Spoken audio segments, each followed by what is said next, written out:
बद्रीनाथ की कथा। माना जाता है कि भगवान बद्रीनाथ जी की कथा को पढ़ने और श्रवण मात्र से ही मानव पाप मुक्त हो जाता है।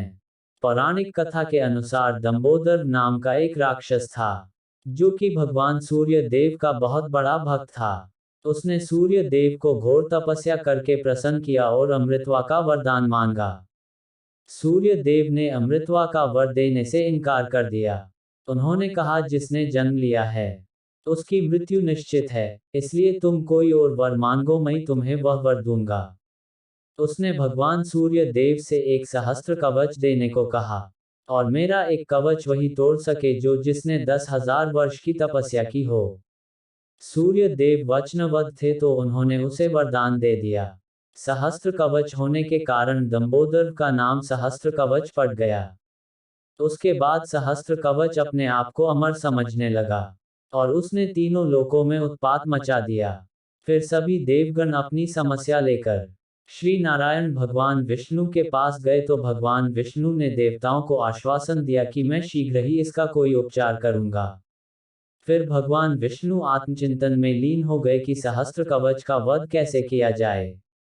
फिर उन्होंने अपने दिव्य दृष्टि से देखा कि पृथ्वी लोक के हिमालय के केदार खंड में एक सा स्थान है, जहां एक दिन तपस्या करने का फल 10,000 वर्ष के बराबर होता है। भगवान नारायण केदार खंड गए तो वहां उन्होंने देखा कि महादेव शिव और माता पार्वती वहां पहले से ही निवास करते हैं, तो उनसे यह जगह कैसे मांगे। फिर नारायण ने एक लीला रची, वह ऋषि गंगा के समीप जाकर एक शिला में उन्होंने एक नन्हे बालक का रूप लिया और जोर जोर से रोने लगे। उस शिला को लीला ढूंगी के नाम से जाना जाता है। बालक की रोने के आवाज तीनों लोकों में गूंजने लगी। भगवान महादेव शिव नारायण की लीला को समझ चुके थे, लेकिन जगत माता पार्वती ममता के अधीन होकर ये न जान पाई कि यह नारायण की लीला है। माँ पार्वती ममता से विभोर होकर भगवान शिव से कहने लगी, इस प्यारे से बालक को न जाने कौन यहाँ छोड़ गया है। मुझसे अब इसका रोना नहीं देखा जाता, अगर आपकी आज्ञा हो तो मैं बालक को देख के आ जाओ। भगवान शिव, जो भगवान नारायण की लीला को जान चुके थे, उसका आनंद ले रहे थे। फिर उन्होंने माता से कहा, जिसका बालक होगा वो स्वयं ही ले जाएगा।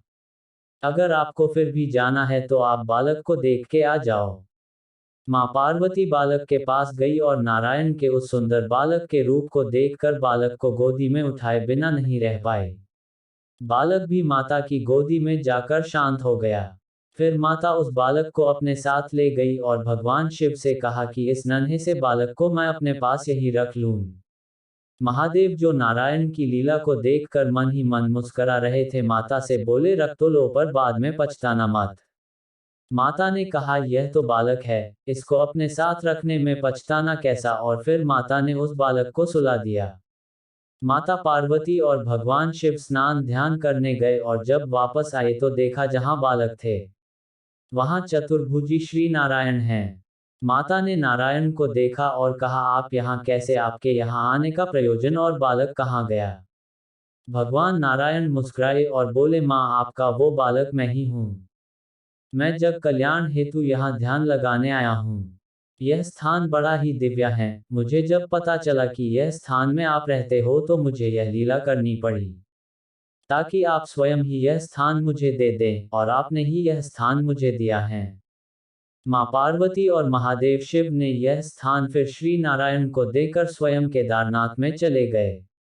जिस स्थान से भगवान शिव और माता गए उस स्थान को आदिकेदारेश्वर के नाम से जाता है। यहाँ आज भी भगवान विष्णु के बाल रूप के पद चिन्ह हैं। फिर नारायण ध्यान चिंतन आत्मचिंतन में लीन हो गए। उनके धरती लोक में ध्यान चिंतन में लीन होने के कारण माता लक्ष्मी व्याकुल हो गई। वह सोचने लगी कि प्रभु की सेवा कैसे करूं। माता लक्ष्मी भी केदार खंड आ गई और जहां नारायण आत्मचिंतन लीन थे वहां पे बद्री बेर का पेड़ के रूप में नारायण को धूप बारिश बर्फ से बचाने लगी, ताकि श्री नारायण को आत्मचिंतन में को परेशानी न आए। जब श्री नारायण का ध्यान टूटा तो वह माता लक्ष्मी की सेवा से बहुत प्रसन्न हुए और माता को वरदान दिया कि आपने बद्री के वृक्ष के रूप में मेरी सेवा की है, तो मेरा यह प्रिय स्थान बद्री नारायण बद्रीनाथ के नाम से विख्यात होगा और जब कभी भी मेरा नाम लिया जाएगा तो मेरे नाम से पहले आपका नाम लिया जाएगा। उसके बाद से ही माता का नाम श्री नारायण से पहले लिया जाता है, जैसे बद्रीनाथ, सीताराम, राधाश्याम, लक्ष्मी नारायण। उसके बाद श्री नारायण ने धर्म और उनकी पत्नी रुचि, जो कि भगवान विष्णु के अनन्य भक्त थे और श्री नारायण की पुत्र प्राप्ति के लिए तपस्या कर रहे थे, उनके घर में नर नारायण के रूप में अवतार लिया। नर नारायण अपनी बाल्यावस्था में ही जग कल्याण हेतु अपने माता पिता से आज्ञा लेकर तपस्या करने बद्री का आश्रम आ गए। तत्पश्चात अलकनंदा के दाईं और बाईं ओर नर नारायण तपस्या करने लगे। जिस पर्वत पर नर ने तप किया उसे नर पर्वत तथा जिस पर नारायण ने तप किया उसे नारायण पर्वत के नाम से जाना जाता है। जब नर नारायण के तप के प्रभाव तीनों लोकों में फैल गया, उनकी घोर तपस्या का पता जब सहस्त्र कवच को चला तो वह नर नारायण से युद्ध करने बद्री का आश्रम में आ गया। फिर पहले दिन नारायण ने युद्ध किया और सहस्त्र कवच का एक कवच तोड़ दिया। अगले ने नारायण तप करने लगे तो नर ने उसका दूसरा कवच तोड़ दिया। फिर यही सिलसिला चलता रहा। एक दिन नर तप करते तो उस दिन नारायण लड़ते, अगले दिन नारायण तप करते तो नर लड़ते। ऐसा करते करते सहस्त्र कवच के 9 कवच तोड़ दिए। फिर सहस्त्र कवच डर के भागने लगा और उसके पीछे नर नारायण करने लगे तो वह भागकर सूर्य देव की शरण में चला गया।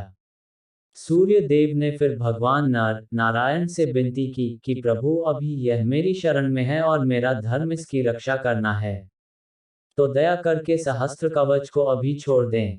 श्री नारायण ने सूर्य देव की बात रखते हुए उन्हें कहा कि अभी तो मैं इसे छोड़ देता हूँ, किंतु द्वापर युग में आपको इसे कुंती के आवाहन करने पर अपने पुत्र के रूप में भेजना होगा। उस समय मैं कृष्ण अवतार में रहूंगा और नर अर्जुन के अवतार में, तब इसकी मृत्यु अर्जुन के हाथों से होगी। नर नारायण वापस बद्री का आश्रम आकर तप करने लगे। कुछ समय बाद भगवान नारायण ने देवताओं से कहा, बद्री का आश्रम से नारद शिला के नारद कुंड के नीचे से उनकी मूर्ति निकालो और उसकी स्थापना करो, क्योंकि कलयुग का आरंभ होने वाला है और मैं साक्षात रूप में नहीं रह सकता। उस मूर्ति की जो भी प्राणी दर्शन करेगा उसे मेरे साक्षात दर्शन करने का फल प्राप्त होगा। जो भी यहाँ सच्चे मन से आएगा उसे मोक्ष की प्राप्ति होगी।